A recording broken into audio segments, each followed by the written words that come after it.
So in the last part, I was struggling to get the sign up flow working correctly, and what I realized is I forgot to add a few things to our user model that we need to include to get this to work, and that is what we'll start with right now. So let's go ahead and go back to our project, and I'm gonna actually reference the demo project again in this case because it's a little over my head of what's going on, but you guys can follow along as well and we'll get this sorted out. So we need to go into our models for sure, and the user model to be exact.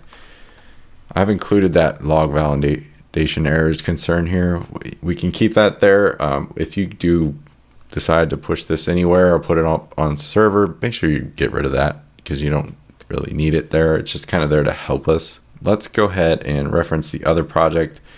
I'm going to look at the user model, and all this stuff here needs to go in there. It's actually checking if there is a password and letting someone through if there is, and doing the whole confirmation thing which we're trying to hook up. So I'm going to go ahead and create a copy of that, paste it in here, and we'll roll with it.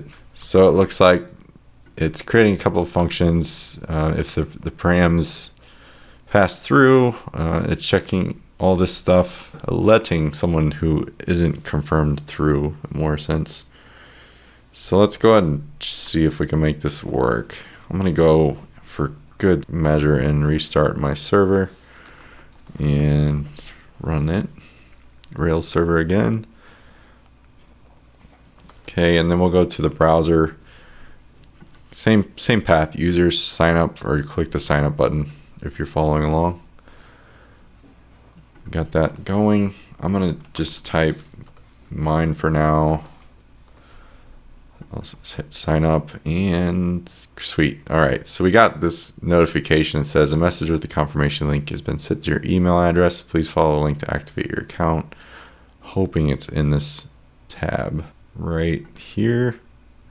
Can't be reached. Why is that? I think I need to run mail catcher. I don't have it running, so let me try that. But if you look in your log, you can see that it was sent, and worst case is you can copy this link and put it in your browser. So let me first try the mail catcher thing just to show you how it actually works. All right, so I think it should be set. Let's refresh this and we should see the UI. Yeah, it didn't come through, so that's a bummer. Let me do it all again because that was a pain in the ass. I'll refresh this. I'll hit sign up again just because I'm OCD. I want to just delete the last user manually. So if you hit Rails C, you can get into the actual console of Rails, and we can access the user by just making a variable and making it equate to the user model. But you have to run this weird user connection thing. Just go ahead and do that. Gonna look crazy. Clear that out. We'll hit user and equals all. Well, we could just hit user.all, and you can see all the users in your database. I want to find the user with an ID 1. So to do that, you can query by user.find and then just pass 1. So it found me. Now anytime I have user, I can just reference that. I just want to destroy it though. So destroy, and it deletes it. So now if I go at user equals user.all, there's nothing left. All right, so that's actually interacting with the database, so be careful there when you're running. Some apps out there let you tinker around without actually, committing anything. I think you can do that in Rails. I just haven't had a need to. So I'm gonna refresh this, and I'm gonna use my same name again. And let's see if, it has to be a valid email. There we go. Okay, so that was sent. You'll see in the tab over here, I got a no reply at projekt.com with my to email, and inside that is confirm my account link. This will go to user sign in, and it's successfully confirmed. I don't necessarily need a password at this point. Well, I do need a password. I just need to actually log in. That's kind of weird. It shouldn't have done that. I didn't actually create a password. Oh, let me see if I can log in. Yeah, that's not right. So let me see what's up there. I believe this should go to confirmation token. There it is. Resend. It's already confirmed. Let's try resending it. I think I turned that off. You can't resend. So it'll go back to there, right? Yeah. Okay, so let me see what I'm doing wrong. It could be within my routes. Just verifying that I typed my route right. I'm gonna copy this one for grins and make sure I spelled everything correctly in this project. Config, routes, registrations, confirmations.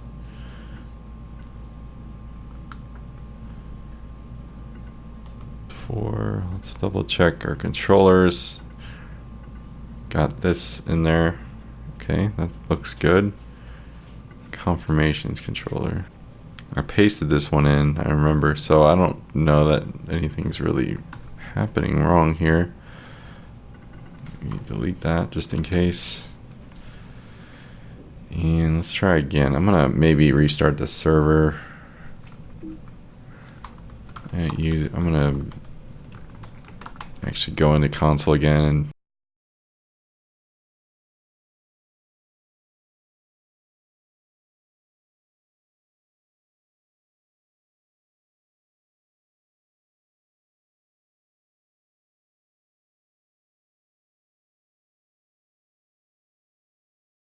all right, so let's try this once more. I'm on my server's running. I deleted that user, so we can go ahead and just clear this message. Yes, and go back to the app, go back to localhost.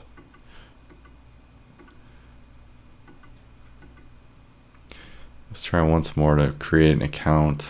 Andy at WebCrunch. Sign up. It does that, which is good. We get our email. I can confirm it. There we go. I think it was just a fluke. I think I just needed to restart the server. So that it goes to the confirmation show page in this case, which is what we want. So here you can define your password. I don't want to save it. And then your email address is confirmed and your account is intact. So sweet. All right, guys, so we got user accounts set up. That was honestly a very big burden to do. So if you can just use Devise as is, it's okay. You don't have to go into this crazy user feature, but you'll see when I create the Teams model coming up where this is going to really come into play and make a huge difference. So in the very next video, I think I'll go ahead and start getting some of our real models intact. We've got our user set up and it's ready to interact with our projects and our team. So welcome back. This part's going to be more so actually getting some front end UI into the picture. We're currently signed in to our account. We have a user account set up and we created a user using only a username and email, or name and email. And then you can confirm your account by getting an email, which comes in the form of a link like this with a confirmation token generated. Clicking on that brings you back to the app, and then you can set your password. That was kind of a pain in the butt. What we want to do first is kind of work on what the app will look like from the signed out point of view on the homepage. And then we'll kind of dive deeper into the actual modeling of the app, like the actual teams and projects, just so we can kind of slowly integrate, visually what we're trying to convey, as opposed to just doing it all from the data perspective. I found that if you build out the app without any data to work with first, and then just kind of use static data, it tends to kind of make more sense as you go through and build it. So it's kind of like taking notes or outlining something. So I'm going to start there. And the first thing I'm going to work on is this stupid margin bottom from the top here on this notification thing. So let me go back and just clean this project up a bit. Going to be adding some CSS to make this all work nice for us. And I'm going to add this to our main application file. I've been adding this to every project I've worked on, and it's just a notification class that Bulma ships with, and we don't want a border radius on it. In this app, you might want it in other parts of the app or your app, whatever you're using, so you might, not do this. Notification and not last child. Not sure what kind of support this selector has, but probably not great. So fair warning if you're using it in production somewhere. Just a word to the wise. All right, and then I have what I like to call, or what a lot of people like to call, are functional styles.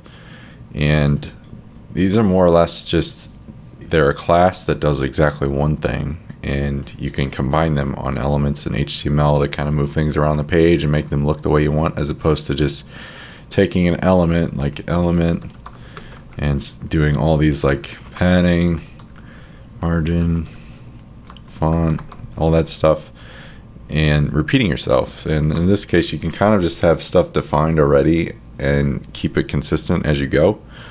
It's kind of a weird technique, but I'm beginning to love it because it's very scalable, and you don't have to constantly add CSS to your project, but rather add functional styles that you can combine in almost like a Lego block form, like I mentioned in the previous video, and just build something out of it. So, or it's not like be all end all solution, but it does save you a lot of keystrokes and stuff. So I'm gonna actually copy and paste that into this project. It's CSS isn't our huge focus, but I'm getting this stuff from a framework called Tachyons, and I can give you the link to that. It's basically just an entire concept built around functional styles and just keeping stuff consistent and scalable. So like, say font style, for instance, you would have these very small class names, italic and font style normal. Like, that's a small example, but you can go further and extend those and have breakpoints for media queries around them. But say spacing, that was probably a better example. We have all this type of spacing you can add just by PA 1 through 7 here. And the same is true for horizontal. So PA stands for everything, like the entire element. So padding around everything. Padding horizontal is PH, so just left to right. Padding vertical is top and bottom. Padding left is obviously PL. Padding right, PR. You get the picture. So same is true for margins. I only imported some of this into my project because I just really don't need it all, but you can install each of these, I would say, modules individually with node packages. It's pretty cool. But anyway, I'm going to just go ahead and copy that over so we can use it later on some of the project stuff we're working on.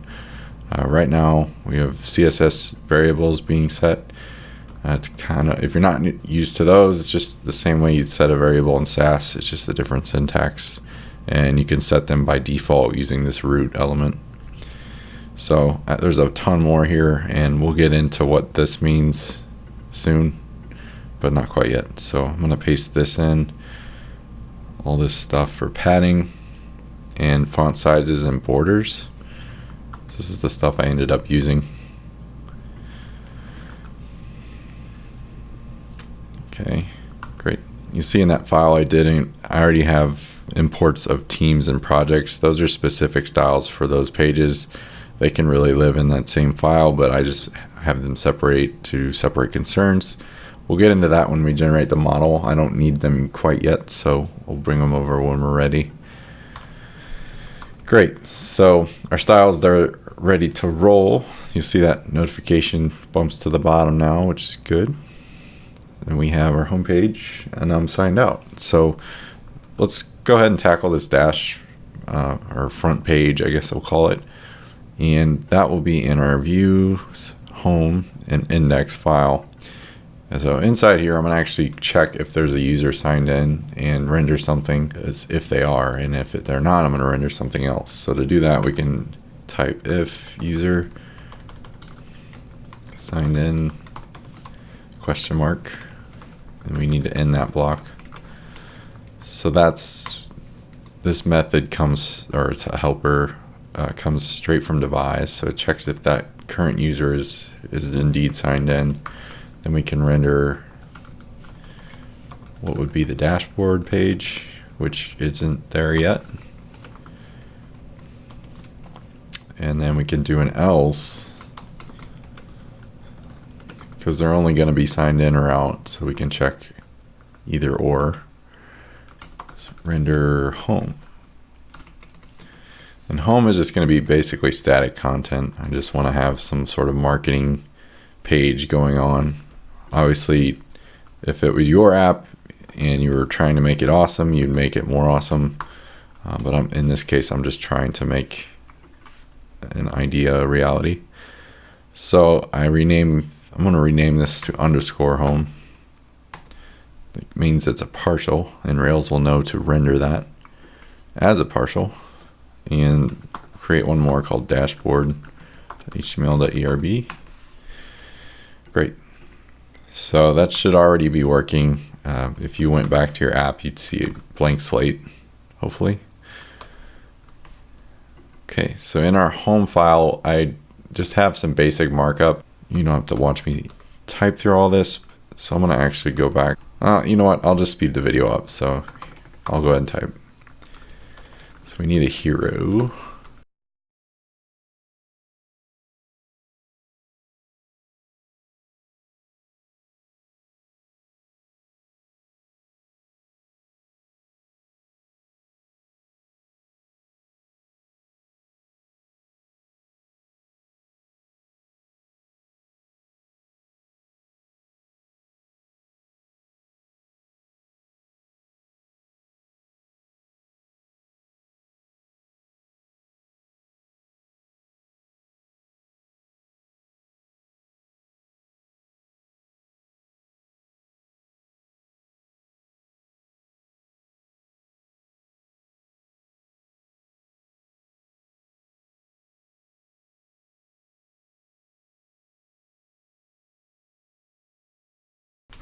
All right, guys, so I have our homepage, the homepage parcel set up. So if you're not signed in, this is what will show. And it should look something like this. And it's just basically some text with the column on the left and one on the right, and just a call to action to sign up. Nothing very cool here, but I needed something just to kind of show, hey, you're not signed in. And then when you do get signed in, it's a whole different layout. So I'm going to do that one next, and it's the dashboard page. And I didn't end up parceling out this page. It's kind of just a long page, but you should bear with me just so we get at least the foundational stuff in place. So.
Alright guys, so I finally finished this dashboard page, and this is what the code looks like. I probably fast forward for that video just to save you time and headache, but definitely check the repo out if you haven't already, and just either, I I'd really recommend typing this out so you can kind of learn the Rails helpers here and just what we're doing.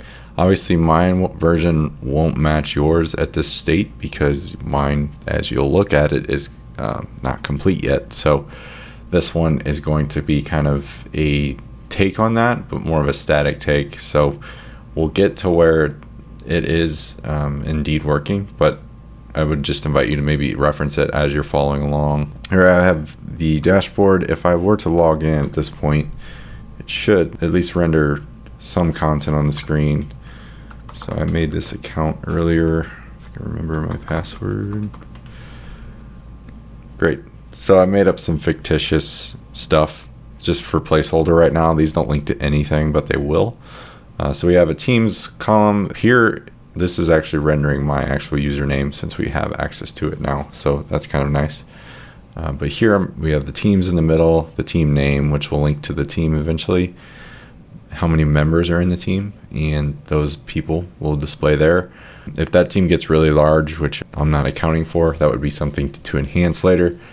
Maybe some sort of truncation thing could happen here, or just a widget. But here we can create a new team, we can create a new project. You can do the same in the menu here. Once I generate those models coming up, we'll be able to do that because we'll have the routes available to us. And this is our project dashboard too. So each time a project gets added or a team, you're redirected back to this view, and you can access your content here when it is added dynamically. So we should be all set to go in terms of UI. Up next, I will be generating our first model besides the user that will really hook into how this stuff is going to actually dynamically generate and have associated IDs and users and all that stuff too. So we'll try to hook everything up in the coming episodes.